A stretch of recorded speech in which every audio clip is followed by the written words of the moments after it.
Candace Owens is one of the most influential political commentators in the world today. She stands for conservative values, openly professes faith in Christ, calls out the evil in the world, and is unapologetically outspoken. But as someone who also believes in Christ, I've noticed several red flags in her rise to fame. From her political shift, changes in her faith, to the controversial figures she supports, such as Kanye West and Andrew Tate, and even her husband. In this episode, we're diving deep into Candace Owens' history and why I believe she may be controlled opposition. Welcome back to another episode of D Got a Podcast. And of course, I'm your host, D, back up in this with another video. Listen, I'll be the first to admit this is probably not the best time for me to be making a video exposing Candace Owens' history, but we're about truth over here. We like to investigate things to get to the truth. And with me currently building my new channel called DDG Politics, a lot of people are being introduced to me over there for the first time and learning about how I left the left right, and how I'm a believer of Christ and how I'm way more conservative than anything else. But guys, I'm not a Republican, right? I'm not Republican or Democrat. Again, as a follower of Christ, I notice hypocrisies on both sides. So for a lot of people, that may be a little bit too nuanced because they feel like you either got to be on one side or completely on the other side. You can't be super nuanced and see the downsides to both parties, but that's where I am. And so I want to make sure that I say that because I do agree with Candace Owens' political takes and a lot of the other things that she talks about. As a matter of fact, I'm willing to say that I agree with more than 90% of the things that Candace Owens talks about, if not more. But again, we call out double standards on this channel. And speaking of that, if you want the uncensored version of this video, please feel free to follow the Patreon, become a member of the Patreon. For those who are already members of the Patreon, there will be a video dropping later today of this lady who claims to not only be related to Jeffrey Epstein, she also claims to be a victim of Jeffrey Epstein and other high-profile people, but she also claims to be the twin sister of Sheila Bayouf, believe it or not. We delve into all of that on today's video later today on Patreon, so be on the lookout for that. Without further ado, it took a lot of research to look into this video. I put the poll up maybe a week ago or so, and a lot of you all said that you would like to see this video, and so I've done the research and I'm ready to present it to you all. Hit that like button for me if you don't mind, it really helps with the algorithm. Without further ado, let's get into Candace. So Candace Owens was born April 29, 1989 in Stamford, Connecticut. She was raised by her grandparents after her parents divorced. She actually graduated from Stanford High School and then she later attended the University of Rhode Island for journalism but left before completing her degree. In 2015, she created a blog called Degree 180, where she voiced her support for liberal values and political alignment. That's right, Candace Owens used to be a liberal. She was actually a staunch liberal, in fact, to the point where she actually supported things like abortion. In 2016, Candace Owens launched a website called socialautopsy.com, which aimed to expose anonymous online bullies by linking their offensive comments to real-life identities. The project drew criticism, though, from both people on the left and the right, with privacy advocates and tech journalists condemning it as doxing. So in other words, Candace Owens was behind this project called socialautopsy.com, where basically they were trying to expose the identity of cyberbullies, right? But it ended up backfiring on her so much, in fact, that her identity and her address and things ended up being doxed, and people were trying to expose her instead because they felt like she was violating people's privacy rights. And after this happened, Candace Owens actually went silent for some time before she returned. And when she returned with a whole different outlook politically. Due to her experience with the online backlash and her observations of political double standards, Candace Owens actually shifted sharply right, becoming a vocal critic of the left and quote-unquote woke culture, which, by the way, we'll get into this later in the video when I talk about Andrew Tate. But the term woke culture, I do 100% believe that that term has been hijacked from a political perspective, because woke used to mean something completely different. And it actually just didn't mean anything negative. Actually, it meant something very positive. And it wasn't politically related at all. It just simply meant be awake, be aware, right? Pay attention to things, don't let people take advantage of you, be socially aware. It had nothing to do with the left or the right. But again, it's been hijacked. So now we typically associate woke with the left, even though now they're coming up with the term with the woke right. So I want to state that for the record. Again, before this point, Candace Owens was actually a liberal who actually found herself criticizing conservatives quite often, including Donald Trump. In her own words, though, once she flipped and she realized that the left was not what she wanted to align with, she was quoted saying, "I realized the left wasn't interested in truth or fairness, only control." And I want to state for the record, I don't believe necessarily simply going from the left to the right, or the right to the left, or from the left or the right to the middle makes you a bad person or means that you're controlled opposition. And I don't believe that because I have a similar story both politically and personally in my life. Everything told me that I was supposed to be loved. But as a follower of Jesus Christ and a person who thinks for myself, I realize I don't align with everything that the love stands for. Some things I found myself more progressive leaning, absolutely, but a lot of things I'm like, this is anti-good, this is anti-Bible, I don't support it, I'm no longer over here with y'all. Then in 2017, Candace gained national attention through YouTube and Twitter for criticizing Black Lives Matter and defending Trump officer, which was a complete 180. In 2018, she was hired by Turning Point USA as their communications director, amplifying her reach in the conservative movement. And she became known for saying things like, "I've never been a slave and this country gave me freedom and why would I hate it, right?" Then she became a frequent guest on Fox News, political podcasts, and conservative panels. Now, for me personally, this was becoming a red flag for me when I looked into this because I'm like, y'all have to understand how hard it is to consistently get on certain platforms and to be openly welcomed consistently on these platforms. It already caused me to make a side-eye Candace Owens. And then it was in 2018 when she was actually praised by Kanye West on Twitter, who tweeted, "I love the way Candace Owens thinks," which basically boosted her visibility into pop culture. Then Candace Owens launched something called the Blexit movement to encourage Black Americans to leave the Democratic Party and embrace conservative values, personal responsibility, and family stability. And a lot of people who were against it said that this was basically political rebranding because she received a lot of backlash as a liberal. But a lot of supporters said that this was basically challenging a monolithic way of thinking.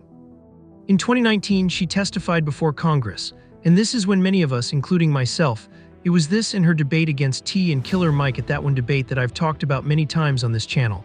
I've made like 40 videos on Candace on this channel, and it was in that moment. It was that moment, and then this moment when she testified before Congress. Those were two of the biggest moments that really placed Candace in the forefront for a lot of people to first become introduced to her. Because in this testimony, she was defending conservative speech and criticizing the concept of quote-unquote systemic racism. And then in 2021, she launched Candace, which is a political talk show with the Daily Wire, which was of course founded by Ben Shapiro.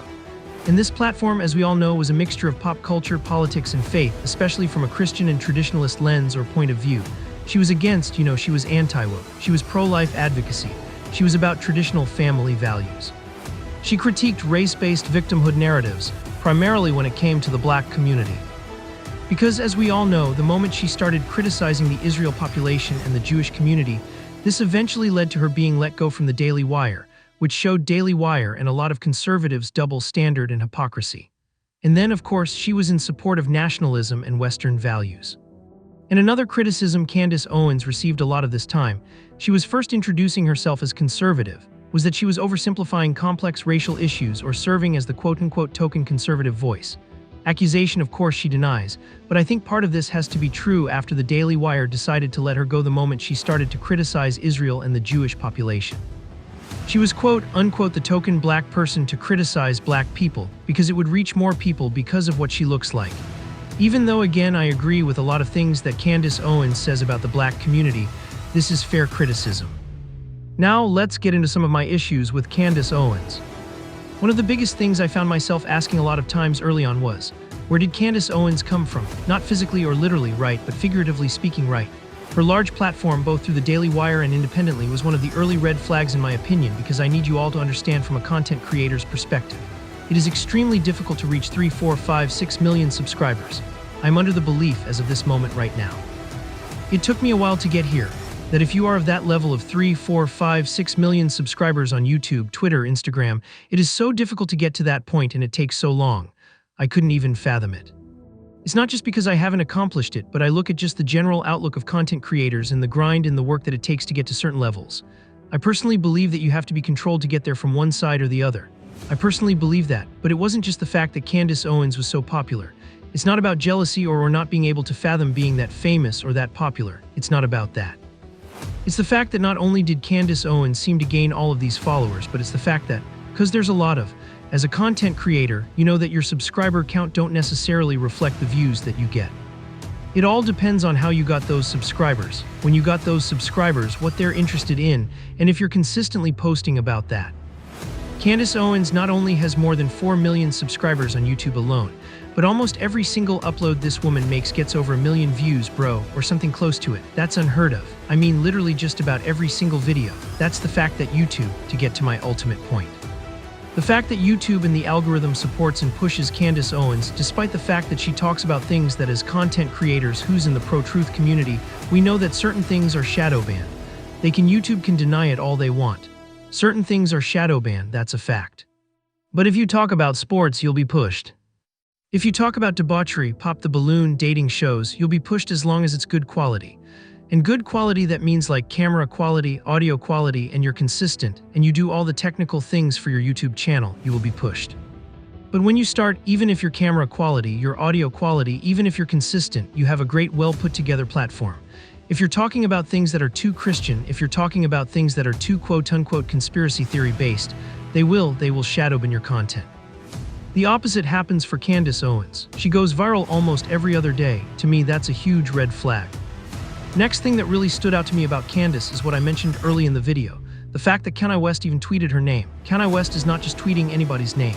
Even when he goes on his rant and y'all think he's out of his mind or whatever, he's not going to give somebody who don't deserve the attention. The fact that he tweeted this woman. To me, once again, we'll get into Kanye West and his history here in a bit, but that was a red flag as well.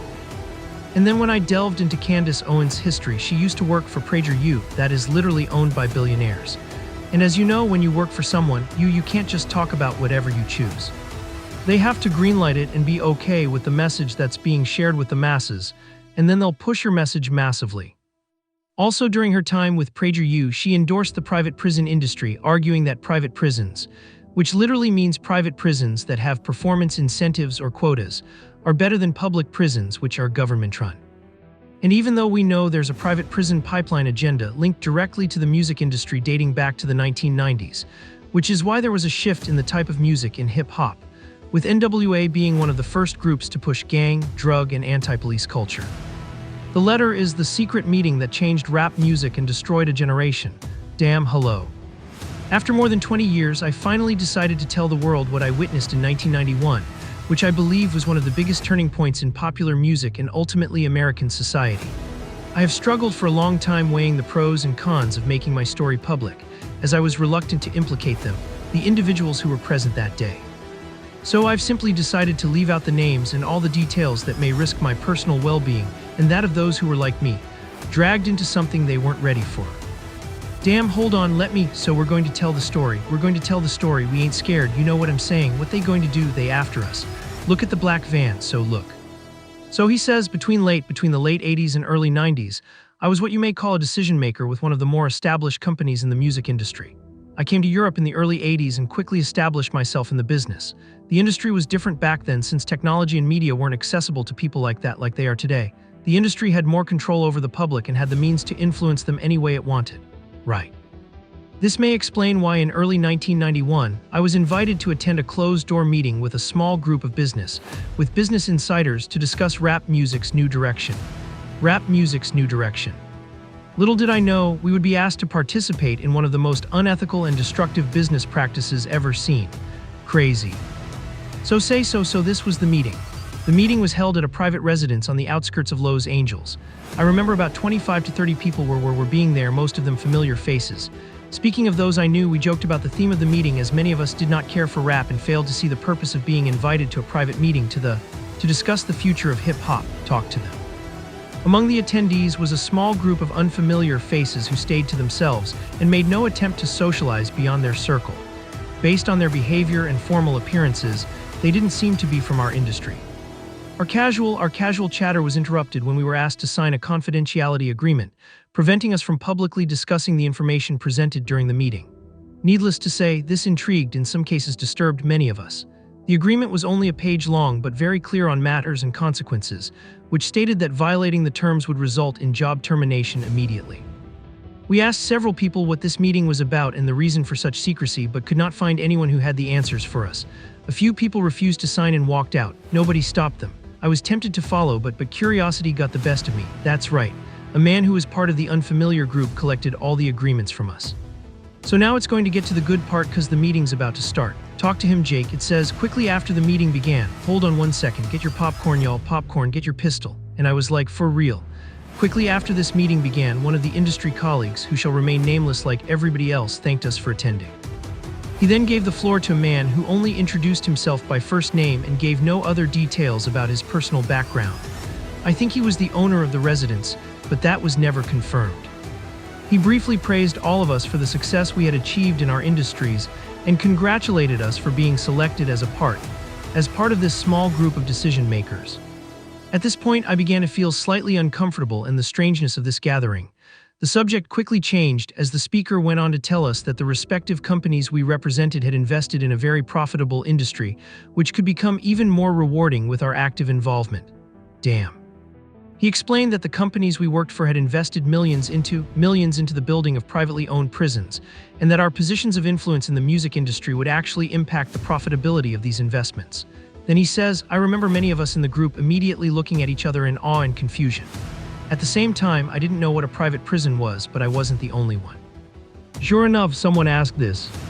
Someone asked what these prisons were and what any of this had to do with music. We were told that these prisons were built by privately owned companies who receive funding from the government based on the number of inmates. The more inmates, the more the government would pay these prisons. It was also made clear to us that since these prisons are privately owned, as they become publicly traded, we'd be able to buy shares. Most of us were taken back by this again. A couple of people asked what this had to do with us. At this point, my industry colleague who had first opened the meeting took the floor again and answered our questions. He told us that since our employees had become solid investors in this prison business, it was now in their interest to make sure that these prisons remain filled. Our job would be to help make this happen by making music which promotes criminal behavior, rap being the music of choice. He assured us that this would be a great situation for us because rap music was becoming an increasingly profitable market for our companies, and as employees, we'd also be able to buy stocks in these prisons. Arabic ta, Arabic fa, Arabic data, Arabic lam, Arabic kit, Arabic khalif. Arabic ba, Arabic taught, Arabic lam, Arabic ha, Arabic thal, Arabic khalif, Arabic khalif. Arabic lam, Arabic shim, Arabic sain, Arabic hamza, Arabic khalif. Arabic lam, Arabic hamza tlif. Arabic ket, Arabic kit, Arabic krot, Arabic mim, Arabic noon, Arabic khalif. Arabic lam, Arabic noon, Arabic sada, Arabic fa, Arabic kit, Arabic ha. Arabic khalif, Arabic lam, Arabic thal, Arabic krot, Arabic quo, Arabic tet merbuda. Arabic dal, Arabic kit, Arabic khalif, Arabic lam, Arabic khalif, Arabic lam, Arabic half, Arabic sada, Arabic tet merbuda, Arabic quo, Arabic krot, Arabic ba, Arabic taught, Arabic ket, Arabic taught, Arabic kit, Arabic krot, Arabic ba, Arabic kit, Arabic noon, Arabic calf, Arabic khalif, Arabic noon, Arabic dal, Arabic kit, Arabic sin, Arabic hamza tatlif, Arabic quo, Arabic kit, Arabic noon, Arabic sain, Arabic calf, Arabic khalif, Arabic noon, Arabic kit, Arabic quo, Arabic kit, Arabic sin, Arabic tet. Arabic quo, Arabic khalif, Arabic lam, Arabic krot, Arabic meme, Arabic quo, Arabic sain, Arabic khalif. Arabic lam, Arabic meme, Arabic khalif, Arabic sin, Arabic quo, Arabic noon, Arabic yet, Arabic tet merbuda, Arabic quo, Arabic khalif, Arabic lam, Arabic sheen, Arabic yet, Arabic taught, Arabic khalif, Arabic noon, Arabic yet, Arabic tet merbuda. Arabic half, Arabic meme, Arabic ta, Arabic ba, Arabic ta, Arabic noon, Arabic sin, Arabic yet, Arabic half, Arabic ha, Arabic lam, Arabic yet, Arabic calf, Arabic ba, Arabic dal, Arabic half, Arabic tet merbuda. Arabic noon, Arabic half, Arabic taught, Arabic quo, Arabic fa, Arabic quo, Arabic khalif, Arabic sad, Arabic lam, Arabic fa, Arabic half, Arabic taught. Arabic ba, Arabic khalif, Arabic sheen, Arabic kit, Arabic calf, Arabic quo, Arabic noon, Arabic quo, Arabic khalif, Arabic sheen, Arabic dal. Arabic lam, Arabic meme, Arabic quo, Arabic noon, Arabic ta, Arabic khalif, Arabic sheen. Arabic khalif, Arabic lam, Arabic noon, Arabic sada, Arabic khalif, Arabic lam, Arabic meme, Arabic noon, Arabic seen, Arabic calf. Arabic noon, Arabic half, Arabic taught, Arabic quo, Arabic fa, Arabic quo, Arabic khalif, Arabic sada, Arabic lam, Arabic fa, Arabic half, Arabic taught. Immediately silence came over the room. You could have heard a pin drop. I remember looking around to make sure I wasn't dreaming and saw half of the people with dropped jaws. My daze was interrupted when someone shouted, "Is this a joke?" At this point, things became chaotic, right? Two of the men who were part of the unfamiliar group grabbed the man who shouted and attempted to remove him from the house. A few of us, myself included, tried to intervene. One of them pulled out a gun, and we all backed off. They separated us from the crowd, and all four of us was escorted outside. My industry colleague who opened up the meeting earlier hurried out to meet us and reminded us that we had signed an agreement and would suffer the consequences of speaking out about this publicly or even those who attended the meeting. I asked him why was he involved with something so corrupt, and he replied, "It's bigger than the music business and nothing we can do." Oh no. It's bigger than the music business and nothing we want to challenge without risking consequences. We all protested as we walked back into the house. I remember word for word the last thing he said, "It's out of my hands now, just remember you signed an agreement." He then closed the door behind him. The men rushed us to our car and actually waited until we drove off the property. Damn, so this meeting, bro, now that's a lot for a meeting right there. Oh yeah, definitely. And this person later on, he said, this person actually ended up leaving the music industry after this happened. A few years after this, he ended up leaving the music industry. Okay. And he said he just over the years, he just felt guilty because he said as he sat back and he watched these plans come into play, come to a reality over 2 decades, he sat back and was like, wow, they really pulled it off. Which is something else we talked about on this channel 3 years ago in my More Than a Coincidence series. The fact that Candace Owens promoted something like this and made an argument like this on YouTube is not only mind-blowing, But it's also hypocritical because you can also find places where Candace Owens has quite literally talked about being against hip-hop and being against the message that's in hip-hop and how it destroys the family, especially the black community. But here she's talking about why the private prison is better than public prisons. It's hypocrisy 101. And then another thing that always rubbed me wrong when it came to Candace is, Candace Owens will do a deep dive on Kamala Harris, the George Floyd and Black Lives Matter movement, Bridget Macron, Apollo 11 and the moon landing, and why she believes it's not real, the Harvey Weinstein story, the music industry in Hollywood. But she refuses to do the same backstory on others like Donald Trump, the Catholic Church, Kanye West, Andrew Tate, and others. Candace Owens has religiously stated that she's against pornography and how harmful it is to everyone, especially men, and how it warps the mind of those who consume it. Yet Kanye West not only promotes pornography on his Twitter to millions of his followers and tries to sell it, but he also flaunts his wife around naked religiously. He has also been accused of several things both legally and just simply across the internet by people in the industry, who didn't even file lawsuits but just wanted to get the story out there that we've covered on this channel, of assaulting women and trying very sexually depraved activity by multiple different women. Which isn't hard to believe because, he literally married a woman in Kim Kardashian who became famous off of, technically speaking, pornography. Candace has said absolutely nothing about it despite heavily covering Hollywood, MK Ultra, and its depravity. She has also said absolutely nothing about Kanye West's ties to Satanism, occultism, and Freemasonry. In many of his videos and pictures, Kanye West has consistently told us how he became famous. I sold my soul to the devil. I know it's a crappy deal. Came with a few toys like a Happy Meal. They can't control me, you get what I'm saying. They could control Shaq, they could control Charles Barkley, they could control LeBron James, they could control Jay-Z and Beyonce. Not you, man, but they can't control me. You see, it ain't no name I won't name, it's up. No, you know what I'm saying, and just for Minister Farrakhan, I love you, but the way you read that, I took that as a slight. You know what I'm saying, I don't take no disrespect from nobody. So let's get on the phone. Let's talk that out. I don't care who you are, I ain't taking no slight from nobody, right? I ain't taking no slight from nobody. It's God, that's the only person that I serve. My mom ain't here, my mama was sacrificed. Me too, you understand, Michael Jordan. What about him? His daddy, right? Bill Cosby, his son, right? Dr. Dre, his son. You out in Hollywood, a lot of people come up missing. Feels like it might be a lot of that in order to control, traumatize. They want to monetize and traumatize. With the Freemason twin pillars showcasing here, horns on these individuals' heads, and the chain of the Egyptian god Horus around his neck, which is a god Aleister Crowley, who is the self-proclaimed most evil or most wickedest man in the world. He literally supported this in his religion. Once again, that being Aleister Crowley is another person Candace Owens has religiously talked about on her channel. She has even promoted Kanye West's Vultures album, which literally stands for all the things she said that she is against. Why hasn't she done a deep dive on him but chooses to support him no matter what? Is it because she feels indebted to Kanye for the reason she is famous, for tweeting her name many years ago? She kind of tells us why she supports Kanye West no matter what. I will always love ye. I will always defend him because I think he did one of the bravest things in speaking about what happened to him, and the questions were never answered about what Harley Pasternak did to him that night. And I think it's what was done to Britney Spears based on my readings of MK Ultra program, which has never been stopped. I think Harley Pasternak is there. It's extremely problematic, and he's literally telling you what happened to him and no one's listening and everyone's like, he's gone crazy. They drugged me against my will. And when you read those experiments of how they could literally give somebody a mental disorder via a cocktail of drugs, LA becomes very scary, was Hollywood. Who was that? I didn't hear. Harley Pasternak, the trainer that trains all the stars dying in baths. Yeah, allegedly. Aaron Carter, when he reached out to Kanye, and when Kanye said Harley Pasternak did this, Aaron Carter tweeted at Kanye and said, "We should talk," and then that was his last tweet. The next day, Aaron Carter was found dead in the bath. There's something very evil brewing in Hollywood, and I think he was one of the bravest people ever who spoke out on what happened to him. And I won't deal with everybody talking about the after when we're not talking about the before. You don't think his stuff is a bit much now, though? Like I said, we got to deal with the before. Like Kanye was Kanye, and then Harley Pasternak took him to his house and got an ambulance and had him drugged and admitted that in a text message. He said, "I'll do it again and we'll take you to La La Land."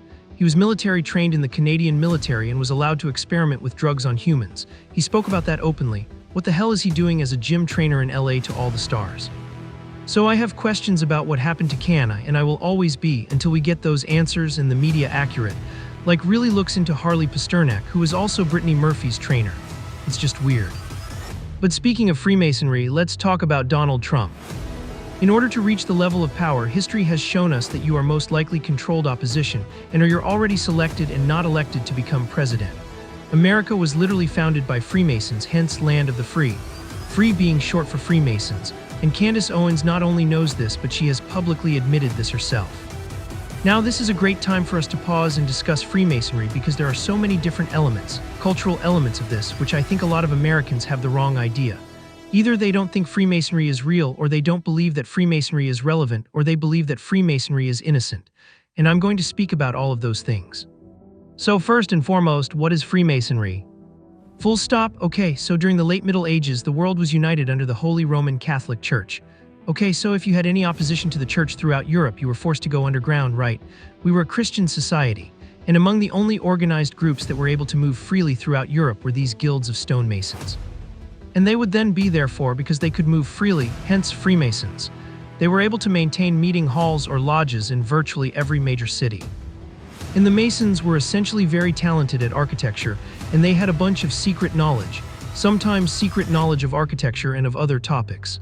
And that knowledge was dated back to the times of Egypt, right? And it was essential maintaining this knowledge in the construction of European churches and cathedrals. So one of the things that is well known is that Freemasons were in opposition to the church, right? They wanted to crush the church. Which is why it is not ironic that the person who founded the Mormon Church, as just one example, many of the churches, the very many Protestant faiths that we have, was Joseph Smith. And he was a Freemason, that's a fact, just as one example. Now you may know some people that are Freemasons and you're going, well, I know this person and he goes to a lodge and he's completely harmless. Yes, it is a known thing that something like 97% of Freemasons are not in the top-tier degree of Freemasonry. And it is understood that at the top-tier degree of Freemasonry, you essentially become one of the makers of the world. Now I remember, and I've spoken about this on this podcast, but one of the things that kind of ripped me into a new reality last year when I was studying with some priests was they sort of looked at me. I was in London at the time and they just said to me in the kindest way possible, "You Americans don't know anything about real history. You know nothing about your own country. You don't even know that your country was established by Freemasons, right?" And it's interesting, of course, that I'm referring to Catholic priests. I believe a lot of the reasons why people hate Catholicism or hate Catholics is because Catholics know history. They have been recording history for a long time. So if you're a Freemason and you're working to rewrite history, or you're telling people that America was established because of this or because of that, and you completely remove the aspects of Freemasonry from our textbooks as they have, then yeah, you're going to be at conflict with the Catholic Church, who remembers everything and keeps, very good records of history. So for those of you guys who have never even heard of that, and like I said, I would have been among you, I'm very new to relearning American history through the lens of Freemasonry. Some known Freemasons: George Washington was a Freemason, Thomas Jefferson was a Freemason, Benjamin Franklin was a Freemason, Buzz Aldrin was a Freemason. Don't get me started. For those of you that have been listening to this podcast for a long time, you already know where I am at when it comes to NASA and the weird satanic chants that they were doing to establish the Apollo program and all the weird stuff that happened leading up to the moon landing. So I freaked out when I learned Buzz Aldrin was a Freemason, and it's not helping my case in believing those moon landings. I will tell you that for free. Franklin Roosevelt was another Freemason. Sigmund Freud. That got me into a lot of trouble this year because I started speaking about Sigmund Freud, member of B'nai B'rith, and I was telling you, like, this guy who keeps writing about child sex. Yeah, there are some things you should know about him. He was a Freemason. Mozart was a Freemason. Okay, so at a point in our history, and likely even today, it was all about a battle for power, a battle for dominion over the earth, and they had all different sorts of aims. And it is true that different groups, high-degree Freemasons, practice sexual rituals. And again, that gets back into the origins of NASA. Speaking of Donald Trump, about 3 years ago on this channel, I made a video about the young kid who proved that every single president, except for one, are literally related to one another with the same bloodline dating back to the royal family and King John of England. So I believe you have to be a Freemason to reach that point of power and influence. And it makes sense, but many don't want to or don't like to hear it when it comes to Trump. Candace Owens knows this. So if you know this, why would you push or encourage a person to support anybody that's in the White House? If anything, just tell them to keep their Christian values, make sure that they're not supporting something that's against it.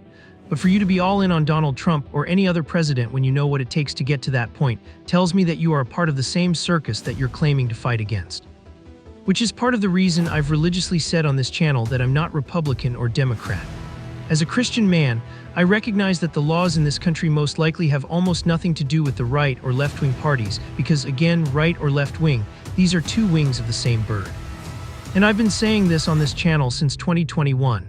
So again, to me, the fact that she claims to stand for truth but would promote any of these candidates is a red flag. Would you all agree? Another thing is that Candace Owens is a Catholic. I mean, she used to be Christian, but she transitioned after she met her husband, who we'll talk about later. And I've talked about this briefly in another video regarding the Pope.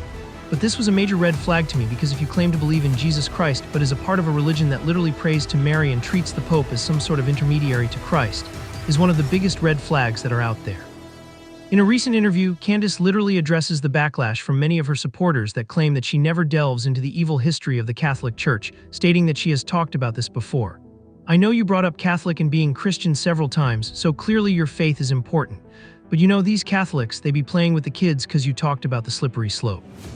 Now, and I ain't going to say the Pope did it, but there's a lot of them running around in those dresses who have touched on kids, and we know that's more than Ash Wednesday. So when we're condemning groups of people, how can you condemn the slippery slope and not talk about your own church that you keep going to? Let's be very clear. That's just false. You think so? I know I'm saying what, let me tell you what is false. It is false that I have not spoken about that. Well, that's right, I'm not. No, I mean, let's be clear. There's not to pretend that is restricted to any institution, whether you're talking about schools where it happens, church where it happens, amongst, gay relationships where it happens, or straight relationships where it happens would be ridiculous. I've never said that. I would never say that. And in terms of the Catholic Church, because I've been on this journey and speaking about history, which is crazy. The media freaked out when I spoke about this really sadistic Frankish movement that took place in the 1700s, where they developed this belief in apostasy, which is to pretend that you're a part of a different religion and then as a way to overthrow that religion. These people literally were baptized into the Catholic Church. I've spoken about that, and they were a part of a Frankist cult, and they believe this as a sacrament, and they believe in children. I've spoken about that. Much to say that I don't speak about that when I did an entire series on Emmanuel Macron's Catholic wife. Whatever you want to call it is ridiculous. So people just say things like, how come you don't talk about this? I'm like, I just spoken about this extensively, and wherever evil is, I will call it out. My issue is that Candace is talking about, while very important but superficial incidents in the church's history. But what many of us complain about is not necessarily just the history of the church from an incident perspective, but from a faith and a belief system perspective, and how it is the continuation of the Roman Catholic Empire. It places dead individuals and other living human beings, such as the Pope, on a pedestal that is not only unbiblical, but it is also blasphemous. The scripture says, Jesus Christ is the truth, the way, and the life. No man comes to the Father but by me. It literally makes me believe that Candace Owens is being used to draw more people into the Catholic faith. It makes the most sense because how can you be about delving into the history and all these different things, but you completely overlook all the red flags about the Catholic Church? Not to mention this picture of Candace Owens that immediately drew more red flags, as the inside of the Catholic Church heavily resembles that of Freemason lodges. There's no way you can tell me that you don't see the resemblance here. And there's no way you can tell me Candace Owens hasn't noticed the same resemblance. There's a checkerboard flooring because Freemasons believe in duality. There's the Masonic twin pillars that can be found in just about every Freemason lodge there is. It also doesn't help when the church has a history directly tied to Freemasonry. But if that's something you want to hear about, again, I talked about this in my video about the Pope. So go and check that out. Another person that she supports no matter what that she's received backlash for is Andrew Tate. Again, Candace has spoken out against pornography, but Andrew Tate, while claiming to believe in God, he once was a Christian, once was a Muslim. Not only has a history in the very thing that Candace seems to be against, that being exploiting cam girls or girls on webcam, but this is something he's recently tweeted about and bragging about being anti-good, anti-Christian, and how he got rich off of doing the things that Candace claims to be against. Conservative losers tell you get married, Ben Shapiro, a little Jew. The reason they'll say Andrew Tate's a bad guy is really because they know I get to live free and do what I want, live with my friends, and have endless children from endless beauty queens. You actually have to downplay your relationship with the girl of 6 years, which is difficult. And I only get away with that because the girl of 6 years plays along. So Vivian's been with me 6 years. He's been with Vivian for 6 years, right? Vivian's younger. Melissa's like 28. Vivian's like 21. Vivian's 21, and at this point, he's had her. She's been his girlfriend for 6 years. It means that they met when she was 15 years old. Not to mention, in fairness to him, he hasn't been convicted of anything, but he is quite literally being investigated for SA allegations, which is something he has bragged about for years, but now he denies it. Yet not only does Candace not dedicate entire videos of documentaries exposing him, just like she has other people and organizations, his history and his hypocrisy, but she actually platforms him instead and mostly speaks about the things that they have in common. Why would she do this? Andrew Tate is also controlled opposition because he not only consistently displays Masonic hand signs, but he literally claims to be for truth, helping young men escape the matrix and all this, that, and the third. While in the same breath choosing to charge thousands of young men lots of money in order to gain that knowledge to better their life. I mean, if you're about helping them, why are you charging them so much money to do so? Andrew Tate is a liar and a scam artist. And if you want to see an entire video on him, just comment Andrew Tate is a fraud below and that'll be one of my next videos. Maybe Candace chooses to support him because he has a huge following that she could benefit off of. Or maybe because, I don't know, Andrew Tate has a history and a connection and a relationship with Candace Owens' husband. I mean, maybe that's why. But either way, it's hypocritical and it's dishonest. But speaking of Candace Owens' husband, let's talk about him for a sec. Candace is married to a guy by the name of George Thomas Farmer, who is a British guy who attended Oxford University, where he studied theology and was a member of something called the Bullingdon Club, which is an elite secretive dining society known for its wealthy aristocratic members. The club is shrouded in secrecy, with members adhering to a strict code of silence akin to that of the mafia, or quite literally Freemasonry. Initiation rites and internal proceedings are closely guarded, contributing to its mystique. While specific rituals are not publicly documented, the club's activities have included extravagant dinners followed by acts of vandalism, for which members traditionally offer immediate compensation. The Bullingdon Club has been a subject of public scrutiny due to its members' subsequent rise to positions of power, and the club's perceived embodiment of elitism. His reputation for fostering connections among Britain's upper echelons has led to debates about privilege and influence within the UK's socio-political landscape. And some famous members include people like David Cameron and Boris Johnson, which are both former UK Prime Minister's people. The fact that you are associated with a club that just so happens to have birthed two former UK Prime Ministers is everything but a coincidence. As y'all know, I'm done with coincidences on this channel, bro. Which, by the way, it literally reminds me of the Bushes. You know, the Bushes went to Yale and they were also a part of something called Skull and Bones, which is quite literally a secret society on campus that many people don't know all of their secrets. Some of it has been quote-unquote leaked, but the Bushes went on to become presidents. But they'll lead you to believe or have you to believe this is just a coincidence. It has nothing to do with nothing, right? And then when you delve into George's family background, he comes from a wealthy and politically connected family in the UK. He is the son of a man called Lord Michael Farmer, who is a British hedge fund manager and Conservative Party donor. George's father, Michael, was literally nicknamed Mr. Copper due to his wealth from metal trading, and he was also a member of something called the House of Lords, which placed him in close proximity to British aristocracy and top conservative circles. So my ultimate point is, you want me to believe that Candace Owens just so happens to gain this prominence by starting off as liberal, becoming conservative, which I see no problem with switching and changing your political perspective at all, but it's just too many coincidences. You go through that, you also work for PragerU, but you're also working for Turning Point USA, which isn't necessarily the easiest jobs to come about. And then you got a job with Daily Wire. You amassed all these millions of followers, but then you met this guy who has all these high political connections. And I know she's had them on her podcast, but I take a lot of things with a grain of salt because he just so happens to be from this super powerful family that also happens to be a part of this club that birthed two former prime ministers. My ultimate point is, don't allow anybody to tell you that you should follow any politician or that you should do something that steers you away from Jesus Christ. Because something I noticed early on with politicians, both on the left and the right, was that whenever they were for a politician, it made absolutely no sense to me that they almost never criticized that person. Sure, Candace Owens as of late has criticized Donald Trump as it relates to Israel. But if you notice anything outside of that, she hasn't really criticized him for. I don't respect it. I don't care what you identify as. If a person is wrong for something, Donald Trump is often wrong about several things. If you notice, conservatives don't call him out about it. Just like people on the left have this cognitive dissonance and they're blind when it comes to things about Biden and Kamala Harris. You have to be consistent, and I see inconsistencies when it comes to all these people, which, by the way, I'm going to make videos once I find time and actually do the research for these people. I'm going to do background stories and checks on other people as well, on the conservative and on the left-right to expose these people. Because again, I don't think you reach this level unless you're controlled right. This is my video on Candace Owens. Y'all in the comments section, let me know what you think. As always, hit that like button. I appreciate you all for being here. As always, I'm Demetrius. I go by DD. I'm out this piece. Oh yeah, Diddy got a podcast.